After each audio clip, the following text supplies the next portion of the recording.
राष्ट्रीय शिक्षा नीति एनईपी 2020 की अनुवर्ती के रूप में स्कूली शिक्षा के लिए राष्ट्रीय पाठ्यचर्या रूपरेखा राष्ट्रीय संचालन समिति के मार्गदर्शन में विकसित की गई और इसे 23 अगस्त 2023 को एनसीईआरटी द्वारा जारी किया गया था।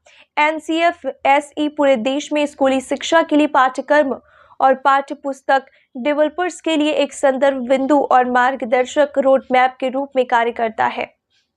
एनसीएफएसई के अनुवर्ती के रूप में राष्ट्रीय पाठ्यचर्या रूपरेखा निरीक्षण समिति एनओसी और राष्ट्रीय पाठ्यक्रम और शिक्षण अधिगम सामग्री समिति एनएसटीसी की गठन किया गया और 21 जुलाई 2023 को अधिसूचित किया गया। आज हम लोग पिछले 15 दिनों से संपूर्ण बिहार के प्रवास पर हैं और राजस्थान में एक आवासीय विद्यालय है LK. Singhania education centre Gotan, Nagaur जिले में है। ये जोधपुर के नज़दीक है। उसको लेकर के यहाँ के पेरेंट्स में बहुत उत्साह है। 300 एकड़ में फैला हुआ यह विद्यालय है और यह विद्यालय सीबीएसई से एफिलेटेड है। IPSC, boarding school association of India, AFS, round square, British council, इन सब का मेंबर है। इस विद्यालय से जो बच्चे पढ़कर निकलते हैं वो सफल तो होते ही हैं, उनके व्यक्तित्व का सर्वांगीण विकास भी होता है। 6 में पाठ्यक्रम बदला गया था।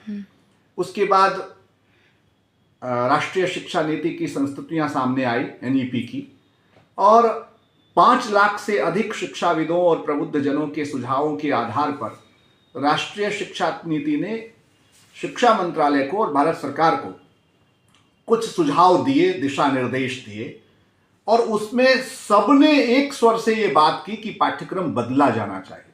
आप जानती होंगी कि लगभग 10 वर्ष में पीढ़ियों की सोच बदल जाती है, तो समाज की आवश्यकता बदलती है।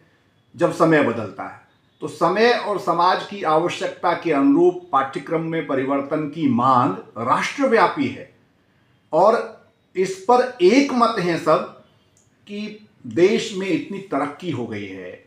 पिछले कुछ वर्षों में भारत हर क्षेत्र में बहुत तेजी से आगे बढ़ रहा है, दुनिया के साथ कदम से कदम मिलाकर चल रहा है। बहुत तेजी से उभरती हुई अर्थव्यवस्था है। उपग्रह से लेकर प्रक्षेपास्त्र से लेकर रोबोटिक्स से लेकर तकनीक तक में हर क्षेत्र में भारत ने आशातीत सफलता अर्जित की है। क्या ये सब बच्चों को नहीं पढ़ाया जाना चाहिए? क्या इन सब को पढ़ाने से बच्चों को प्रेरणा नहीं मिलेगी? तो पाठ्यक्रम तो इसलिए भी बदला जाना चाहिए कि समय बदला तो आवश्यकता बदल जाती है।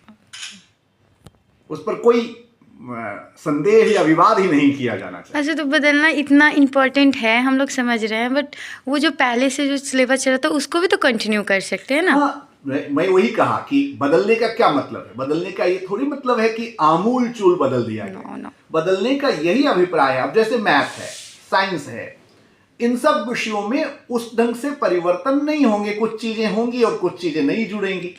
लेकिन हम सब ने ये अनुभव किया है, आपने भी अनुभव किया होगा कि हमारी इतिहास की पाठ्य पुस्तकें दिल्ली केंद्रित हैं। क्या आपको नहीं लगता है कि उसमें कश्मीर की भी बात होनी चाहिए? क्या आपको नहीं लगता कि उसमें तमिलनाडु के चोल साम्राज्य की भी बात होनी चाहिए? क्या आपको नहीं लगता है कि उसमें कर्नाटक के विजयनगर साम्राज्य की भी बात होनी चाहिए, राजा कृष्णदेव राय की भी बात होनी चाहिए?